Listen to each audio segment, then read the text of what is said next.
सभी से अनुरोध करते हैं एसपी साहब के लिए जोरदार ताली। दोस्तों सुनिए तो राघोपुर प्रखंड के कोरियापट्टी जयपुर नंबर 14 जो कि यहाँ पर एसपी साहब देखिए क्या क्या बोल रहे हैं, बड़े बड़े प्रशासन के बारे में क्या क्या बोल रहे हैं। जिला स्तरीय सभी पदाधिकारीगण, अनुमंडल प्रखंड के पदाधिकारी, सभी नागरिकगण, मीडिया कर्मी, जैसा कि हम जानते हैं पुलिस सेवा ये हर व्यक्ति के लिए उपयुक्त है और हर व्यक्ति को ये लाभ प्रदान करना है। विधि व्यवस्था संधारित करना पुलिस का दायित्व है और हम लोग का प्रयास है कि हर व्यक्ति तक पुलिस की सेवा पहुंचे। विधि व्यवस्था ये तो एक आम शब्द है, लेकिन इसका मतलब होता है विधि के माध्यम से व्यवस्था। जिस तरह की अव्यवस्था समाज में हो उसके लिए एक विधि है, उसके लिए एक कानून है। तो इन कानून का दायरा जो है प्रत्येक व्यक्ति तक उसकी सुरक्षा मिलनी चाहिए और इसको हम लोग निर्वहन कर रहे हैं। समय समय के साथ कुछ नए प्रयोग हम लोग इस्तेमाल कर रहे हैं पुलिसिंग में, जिसका कि लाभ समाज को मिल रहा है। इसमें बहुत महत्वपूर्ण पहल जो किया जा रहा है वह है ERSS, मतलब इमरजेंसी रिस्पांस सिस्टम। पुलिस एक आपातकालीन सेवा है, इमरजेंसी सेवा है। तो इसमें भी हम लोग इमरजेंसी रिस्पांस के लिए यदि कोई घटना दुर्घटना होती है, थाना पर आश्रित रहते हैं कि थाना आकर के घटना स्थल पर पहुंचेगा, समस्या का समाधान करेगा। थाना के पास कई काम रहता है, हो सकता है कि वह घटना स्थल पर पहुंचने में कुछ समय लग जाए, विलंब हो जाए। इसके लिए ERSS के तहत 112 डायल 112 नंबर की गाड़ी उपलब्ध कराई गई है।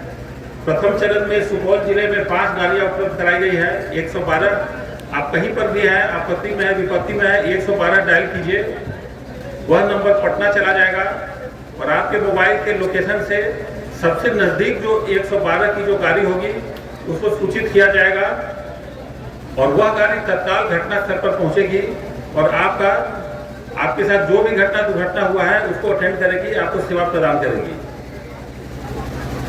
अभी तक सुपौल जिले में 11,657 मामले आए हैं, जिसमें से 10,549 मामला पर कार्रवाई की गई है। मतलब 11,600 में से 10,500 में कार्रवाई की गई है। शेष जो आंकड़ा है यह सीमावर्ती जिला का है, मधेपुरा का है, सहरसा का है, मधुबनी का है, अररिया का है। तो इस प्रकार 100% हम लोग का इसमें आंकड़ा है और इसमें मानक जो है कि 20 मिनट के अंदर डायल 112 की गाड़ी को पहुंच जाना है लाभुक तक। तो सुपौल जिला में यह भी मात्र 13 मिनट है। 13 मिनट में आप फोन कीजिएगा और कोई गाड़ी आपके पास आपको अटेंड करने के लिए, आपको सेवा प्रदान करने के लिए पहुंच जाएगा। दूसरे चरण में और थानों में गाड़ियां आएगी, अभी 5 है, लेकिन इसको प्रयास किया जा रहा है कि जिले के सभी थानों में दी जाएगी। तो जब भी किसी के साथ यदि आप लोग इससे अनभिज्ञ हैं और यदि कोई समस्या आपके साथ दिन के किसी भी पहर में आए, 24 घंटा में किसी पहर में आए, तो आप लोग 112 को कॉल कर दीजिए। यदि थाना को आप कॉल नहीं कर सकते हैं, 112 को कीजिए। यह सेवा 3 पाली में 8 घंटे की 3 पाली में है और यह 24 घंटा कार्यरत है।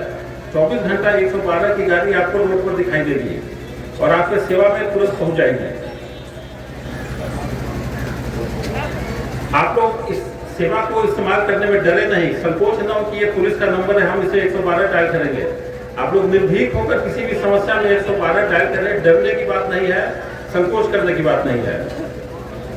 महिला हेल्प डेस्क माताओं बहनों के लिए एक विशेष सेवा प्रदान की गई है। यदि किसी महिला को कोई समस्या होती है और थाना पर आकर अपना समस्या कहने में संकोच होता है, तो इसके लिए सुपौल जिला में अभी 14 थानों में महिला हेल्प डेस्क कार्यरत है। इसमें जितने भी पदाधिकारी हैं, सिपाही हैं, मुंशी है, वह सब महिला हैं। तो आप लोग जाइए, उसके लिए एक अलग से कक्ष बना हुआ है, गोपनीयता भंग नहीं होगी और आप लोग जा करके निर्भीक होकर अपना समस्या सुना सकते हैं। किसी प्रकार की समस्या आपके साथ हो, जो भी आपको तंग करता हो, उसके बारे में आप सूचना दे सकते हैं, उस पर विधि सम्मत कार्रवाई होगी। 2023 में अब तक 742 मामले सामने आए हैं, संज्ञान में आए हैं और हम लोग का पहल है और हम लोग का प्रयास है कि यह सभी महिलाएं इससे अवगत हो जाएं। महिला हेल्प डेस्क थाना में है, सभी लोग इसका सेवा लें, निसंकोच इसका सेवा लें। आजकल मोबाइल का युग है। एक नया समस्या जो बहुत तेजी से उभर रहा है, एक नई अपराध शैली जो उभर रही है, वह है साइबर फ्रॉड। मोबाइल से आपका पैसा OTP मांगता है, आपका पैसा कट जाता है। किसी बच्ची का, किसी छात्रा का कोई फोटो बना करके उसको वायरल करने का धमकी देता है। किसी तरह का ठगी के आप लोग शिकार होते हैं। तो यह जो साइबर फ्रॉड का मामला बढ़ने लगा है, काफी तेजी से इसमें बढ़ोतरी हो रही है। तो इसके लिए जितने भी थाने हैं वो सब तो कार्यरत है, सक्षम है, लेकिन एक विशेष साइबर थाना का इसमें गठन किया गया है जो चालू है। सुपौल थाना परिसर में यह साइबर थाना है, कार्यरत है, और इसका क्षेत्रफल संपूर्ण जिला है। यह नहीं कि सिर्फ सुपौल अनुमंडल के लिए है। जैसे महिला थाना है, जैसे अनुसूचित जाति जनजाति थाना है, उसी तरह से साइबर थाना है जिसका कार्य क्षेत्र संपूर्ण सुपौल जिला है। कोई भी साइबर फ्रॉड का मामला आता है जिसमें मोबाइल के माध्यम से, इंटरनेट के माध्यम से आप ठगी के शिकार हो जाते हैं, आप लोग निसंकोच होकर के, क्योंकि थाना में जाने पर कोई कहता है ये इस थाना में जाइए, उस थाना में जाइए, लेकिन अब एक साइबर थाना इसके लिए चिन्हित कर दिया गया है जिसका यही काम है कि साइबर रिलेटेड फ्रॉड पर भी कार्रवाई करेगा, अनुसंधान करेगा, अन्वेषण करेगा। इस थाना का गठन जो हुआ है, इसमें आप लोग को जानकर खुशी होगी कि इसमें 4 पुलिस निरीक्षक कोटि के पदाधिकारी हैं। किसी भी थाना में 4 पुलिस निरीक्षक कोटि के पदाधिकारी नहीं होते हैं, लेकिन साइबर थाना में 4 पुलिस निरीक्षक के कोटि के पदाधिकारी, मतलब सीनियर पदाधिकारी हैं। उसके नीचे सब इंस्पेक्टर है, मुंशी है, और जो भी उसमें पदाधिकारी है और सब इंस्पेक्टर है, वो सब जिनको टेक्निकल जानकारी है, जिनका अध्ययन, जिनका विषय विज्ञान से हो या गणित से हो। आपको जान के खुशी होगी कि 2 इंजीनियर भी इसमें हैं, 2 सब इंस्पेक्टर दरोगा रैंक के पदाधिकारी हैं जिनका इंजीनियरिंग बैकग्राउंड है, उनको भी इस थाना में दिया गया है। क्योंकि जो नॉन टेक्निकल बैकग्राउंड के, उनको हो सकता है मोबाइल समझने में दिक्कत हो, सब लोग मोबाइल में दक्ष नहीं होते हैं। तो उस थाना में वैसे ही पदाधिकारियों की पोस्टिंग की गई है जो इसमें दक्ष हैं, जो साइबर अनुसंधान, साइबर फ्रॉड करने के अनुसंधान में दक्ष है। तो यदि आपके साथ कोई साइबर फ्रॉड की घटना होती है तो एक विशेष थाना इसके लिए कार्यरत है।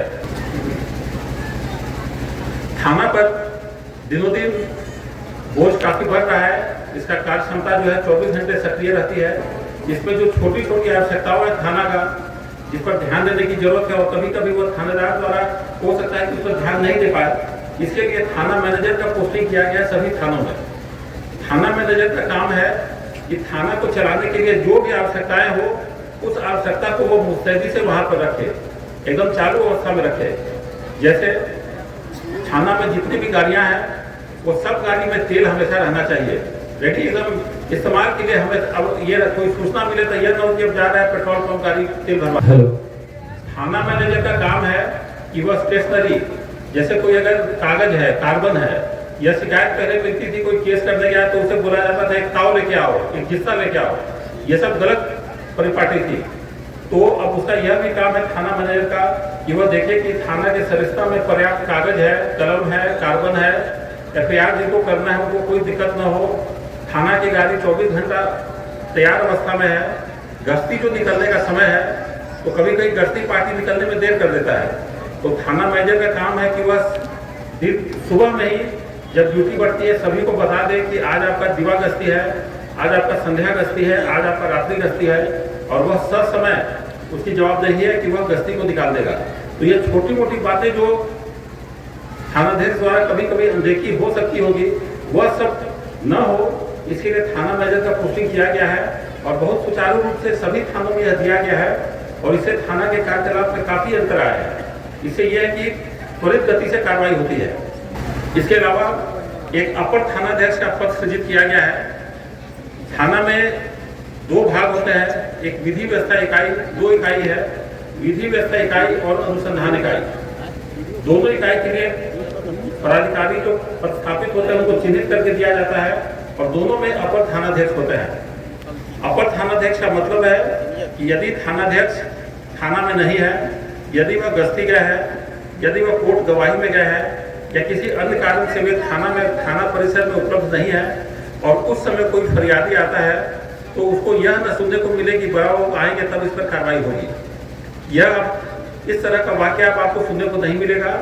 यदि थानाध्यक्ष नहीं है थाना क्षेत्र में, तो जो अपर थानाध्यक्ष है उनका काम है कि वह थानाध्यक्ष का दायित्व निर्वहन करेंगे, और तत्काल त्वरित गति से कार्रवाई करते हुए आपके आवेदन पर या आपके समस्या पर सुनवाई करेंगे। इसमें किसी तरह की टाल मटोल की बात नहीं होनी चाहिए कि वो बराबर नहीं है तो काम नहीं होगा। तो इसीलिए अपर थानाध्यक्ष हमेशा हर थाना में मौजूद रहते हैं और 24 घंटा यह सुविधा उपलब्ध है आपको। इससे यह भी होता है कि थानाध्यक्ष पर भी नियंत्रण होता है। थानाध्यक्ष को गश्ती में जाना है, यदि वह कोई प्राथमिकी दर्ज होती है उसका हम लोग अवलोकन करते हैं और दिन में यदि सभी प्राथमिकी पर थानाध्यक्ष का हस्ताक्षर होता है तो हम लोग उससे पूछते हैं कि क्या आज आप गश्ती में नहीं गए थे, क्या ऐसा क्या था कि सभी एफआईआर पर आपका है, एक सप्ताह से सभी एफआईआर पर आप ही का हस्ताक्षर हो रहा है, इसका मतलब आप गश्ती में नहीं निकलते हैं, आप थाना से नहीं निकलते हैं। तो यह एक थानाध्यक्ष को नियंत्रण करने का बहुत अच्छा तरीका भी है और सब थानाध्यक्ष नियंत्रित हैं। लेकिन हम लोग फिर भी इस पर देखते हैं किसी तरह से गलती ना हो तो दिन में सब 40% कांडों का 100 में 40 कांडों का एक मानक है कि अपर थानाध्यक्ष उसका प्राथमिकी दर्ज करेंगे। तो इसे थानाध्यक्ष और थाना का जो परफॉर्मेंस है उसका भी आकलन हो जाता है कि थानाध्यक्ष क्षेत्र में जनता से मिल रहे हैं कि नहीं, जनता से संवाद कर रहे हैं कि नहीं। ऑपरेशन मुस्कान ये एक नया पहल है जिसमें खोया हुआ मोबाइल, किसी व्यक्ति का किसी कारण से मोबाइल या मोटरसाइकिल यदि खो जाता है, हम लोग उसका अनुसंधान करते हैं, मोबाइल का वैज्ञानिक अनुसंधान करके उसे हम लोग बरामद करते हैं और वापस जो उसके धारक है, जो उसके स्वामी है, उसको हम लोग उपलब्ध कराते हैं। आप लोगों को खुशी होगी जानकर कि अभी तक इस वर्ष 175 लोगों को खोया हुआ मोबाइल, जो उनका मोबाइल किसी कारण से गिर गया, गुम हो गया, उसको हम लोग रिकवर करते हैं, बरामद करते हैं और वापस उसके स्वामी को हम लोग उपलब्ध कराते हैं। और इसके लिए एक छोटा सा कार्यक्रम भी हम लोग उपलब्ध कराते हैं कि देखिए आपके साथ घटना घटी थी, मोबाइल गुम हुआ था, इसे बरामद करके आपको वापस सुपुर्द कर दिया गया है। वर्तमान में एक नया पहल जो चल रहा है उसमें है कि जितने भी ओपी हैं, आउटपोस्ट जिसे बोलते हैं, थाना के नीचे ओपी है, उसके नीचे टाउन आउटपोस्ट है, तो जिले में 5 ओपी है और इन 5 ओपी को हम लोग उत्क्रमित कर थाना की श्रेणी में हम लोग ला रहे हैं। इसलिए जो भी थाना में सृजन करने की प्रक्रिया है उसका मानचित्र, उसका अपराध आंकड़ा विगत 5 सालों का, उससे पदाधिकारी उसकी क्या पदाधिकारी का जो बल विवर्तनी है वह सब निर्धारित करके मुख्यालय हम लोग भेज रहे हैं और शीघ्र ही सभी ओपी थाना में उत्क्रमित हो जाएंगे, जिससे ओपी को थाना का लाभ मिलेगा। ओपी सब थाना का काम कर रहा है, लेकिन जो सुविधाएं ओपी को जो थाना को होती है, जैसे उसके लिए अलग से फंड आता है, अलग से सुविधाएं मिलती है, वह सब ओपी को मिलेगी। तो इस तरह से थाना का पहुंच और पुलिस का पहुंच दूरस्थ क्षेत्र तक सभी लोगों तक हो जाएगा। जैसे ओपी का एफआईआर होता है तो वो उसका जो पेरेंट थाना होता है वहां चला जाता है, लेकिन अब उस ओपी में ही एफआईआर होगा। तो ये सुविधा भी अभी प्रक्रियाधीन है। एक नया पहल और जो हम लोग कर रहे हैं वह है कि फेसबुक के माध्यम से हम लोग लाइव हो रहे हैं जनता के साथ। जनता का समस्या फेसबुक लाइव करके हम लोग सुन रहे हैं और अपना संवाद भी हम लोग दे रहे हैं। सभी लोग मोबाइल इस्तेमाल करते हैं, स्मार्टफोन बहुत लोग इस्तेमाल करते हैं, फेसबुक सब लोग इस्तेमाल करते हैं, कम्युनिकेशन का ज़माना है। आप लोग से अनुरोध है कि सुपौल पुलिस का एक पेज है, फेसबुक में आप लोग जाइएगा, एक सुपौल पुलिस का पेज है। कृपया करके आप सभी लोग जितने लोग हैं सब सुपौल पुलिस से जुड़ जाइए और हम लोग जो भी मैसेज डालते हैं सुपौल पुलिस पे वो आप लोग उसको पढ़ेंगे, उसका अध्ययन करेंगे और आप लोग अपना टिप्पणी निसंकोच होकर के दें। जो भी आपको टिप्पणी करना है, यदि कोई उपलब्धि पुलिस का है, कोई घटना होती है, सब हम लोग उस पर डालते हैं और आपका कोई राय है, कोई मशवरा है ना, कोई अगर आप उस पर अपना प्रतिक्रिया देना चाहते हैं, जिस तरह का भी टिप्पणी आप करना चाहते हैं, आपको स्वागत है, टिप्पणी कीजिए और हम लोग उसका अध्ययन करके उसके अनुरूप हम लोग कार्रवाई करते हैं। यदि सुझाव हम लोग को अच्छा लगा, सकारात्मक है, उस पर हम लोग विचार करके कार्रवाई करते हैं। तो फेसबुक लाइव हो सकता है कुछ लोग के पास नहीं हो, लेकिन प्रत्येक घर में अमूमन एक स्मार्टफोन होता है। तो जो भी परिवार के युवा बच्चे हैं जो कॉलेज में, स्कूल में जाते हैं, वे सब आजकल बहुत तेज हैं मोबाइल इस्तेमाल करने में।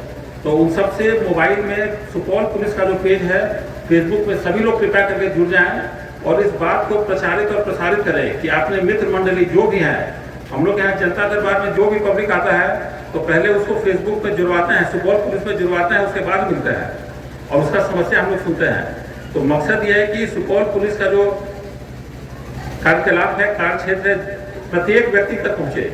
हर व्यक्ति सुपौल जिला का जाने कि सुपौल पुलिस क्या कार्रवाई कर रही है और आप लोग निसंकोच होकर अपना मंतव्य दें उस पर। यह संकोच नहीं करना है कि हम ये लिखेंगे तो सही है, जो आपकी जो राय है उस पर, आपकी जो टिप्पणी है, आप लोग निसंकोच होकर उसे अपना दीजिए। महिला सशक्तिकरण बहुत तेजी से आगे बढ़ रहा है। महिला सिपाही, महिला पदाधिकारी यहाँ पर बहुत स्थापित हैं। हम लोग सुपौल टाउन के लिए एक नया पहल किए हैं, उसमें शेरनी दल, एक शेरनी दल का गठन किया गया है। और आपको जान के बहुत खुशी होगी कि यह शेरनी दल जो है, इसमें महिला पदाधिकारी और 8 महिला सिपाही है। और ये सभी जो है सुबह में जितने भी कोचिंग सेंटर हैं, लॉज है, जिस समय शिकायत मिलती है कि मनचले युवक आकर के वहाँ पर कमेंट करते हैं, तो उस तरह का जो भी हम लोग को जानकारी मिलती है, यह घटना न घटे, इसीलिए शेरनी दल का गठन कर रहे हैं, जिसमें सिर्फ महिला सिपाही और पदाधिकारी है। और ये सब जो है वहाँ पर गश्ती करती है और बहुत अच्छे से गश्ती करती है। कोई भी समस्या हो तुरंत उसका वीडियो बना लेती है, रिकॉर्ड कर लेती है, हम लोग को तुरंत देती है और तुरंत हम लोग जाकर उस पर कार्रवाई करते हैं। तो शेरनी दल के माध्यम से भी हम लोग समाज को सुधार रहे हैं, युवा को सुधार रहे हैं। जो भी मन चले हैं वे सब लॉज और कोचिंग छोड़ देते हैं। समय समय पर हम लोग थाना स्तर से, पुलिस लाइन से गश्ती करा देते हैं और हम लोग जो सुनिश्चित कर रहे हैं कि किसी तरह का बच्चियों के साथ छेड़खानी या कोई घटना न घटे। तो यह महिला सिपाहियों के बदौलत ही कर रहे हैं और बहुत अच्छे तरीके से यह चल रहा है। अभी आधुनिकीकरण का समय है और एक विभाग भी आधुनिकीकरण का पुलिस में है। इसके तहत हम लोग सभी थाना में एक ईमेल उसका आईडी खुलवाया है और उस मेल आईडी के माध्यम से ही थाना डाक हम लोग को प्रसारित करता है।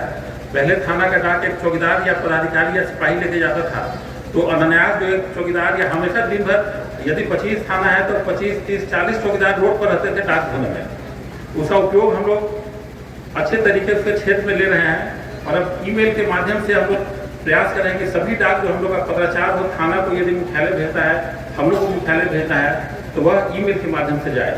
इसमें बहुत फायदा है कि सभी थाना मेल अपना डाक खोल लेते हैं और सभी डाक सुरक्षित रहता है। यदि डाक भौतिक रूप से जाता है तो संचिका में संधारित हो जाता है, इधर उधर रखा जाता है। लेकिन जो मेल के माध्यम से जाता है वह कंप्यूटर में सदैव रहता है और उसमें कोई भी उसको देखता है तो तुरंत मेल से प्रिंट आउट निकाल कर उस पर कार्रवाई करता है। इसके अलावा एक चक्रा ऐप है, चक्र ऐप है, यह सिर्फ पुलिस वालों के लिए है। इस ऐप आप लोग समझते होंगे ऐप क्या होता है, मोबाइल में इस्तेमाल करने का ये सुविधा है। तो पुलिस विभाग के लिए एक चक्र ऐप बना है और इसमें क्या है कि पूरे बिहार का जितना भी अपराधी है सबका हम लोग इसमें बायोडाटा डालते हैं, उसका फोटो डालते हैं, उसका पता डालते हैं, उसका ठौर ठिकाना डालते हैं, उसका साथी कौन है, उसका संबंधी कौन है, कहाँ रहता है, सारा डिटेल उसमें दिया हुआ रहता है चक्र ऐप में। और उसका खासियत है कि हम लोग गश्ती के क्रम में भी यदि कोई संदिग्ध मिलता है या कोई घटना घटती है, हम लोग तुरंत वहाँ पहुँचते घटनास्थल पर और उससे हुलिया पूछते हैं कि कैसा हुलिया था अपराधी का जिसने अपराध किया। वह बताता है कि नाटा था या लंबा था, तत्काठी कैसा था। तो उस हिसाब से पुलिस को सब अपराधियों की सूची लगभग दिमाग में स्मरण रहता है। तो अंदाज से हम लोग चक्र ऐप में जाकर खोजते हैं कि नाटा मोटा था तो उस नाम का ये फलाना अपराधी है, उसका नाम खोज के फोटो, तुरंत फोटो आता है। जो विक्टिम होता है उसको हम लोग फोटो दिखाते हैं कि यही था, वह पहचान करता है। तो हम लोग को 2-3 मामलों में सफलता मिली है सुपौल जिला में। तो घटनास्थल पर ही उसका पहचान हो गया और हम लोग छापेमारी करके रात में उसको गिरफ्तार कर लिए और उसने अपना घटना स्वीकार भी कर दिया अपराधी ने। तो इस चक्र ऐप के माध्यम से बहुत तेजी से यह डाटाबेस हम लोग का बढ़ रहा है। यह कुछ ही दिनों से शुरू हुआ है, लेकिन आने वाले 1-2 साल में इतना डाटाबेस इसमें आ जा रहा है पूरे बिहार का कि अब बिहार के किसी जिले में कोई घटना घटती है, झपट्टा मारता है जमुई में, वो पता चलता है कि सुपौल के जेल में है और यहाँ से फिर प्रक्रिया के तहत उसको वहाँ रिमांड किया जाता है। तो इससे पूरे बिहार का अपराधी जो है, जो मोबाइल होकर घटना करते हैं, जो विभिन्न जिलों में जा जाकर घटना करते हैं, चक्र ऐप के माध्यम से वह कहीं भी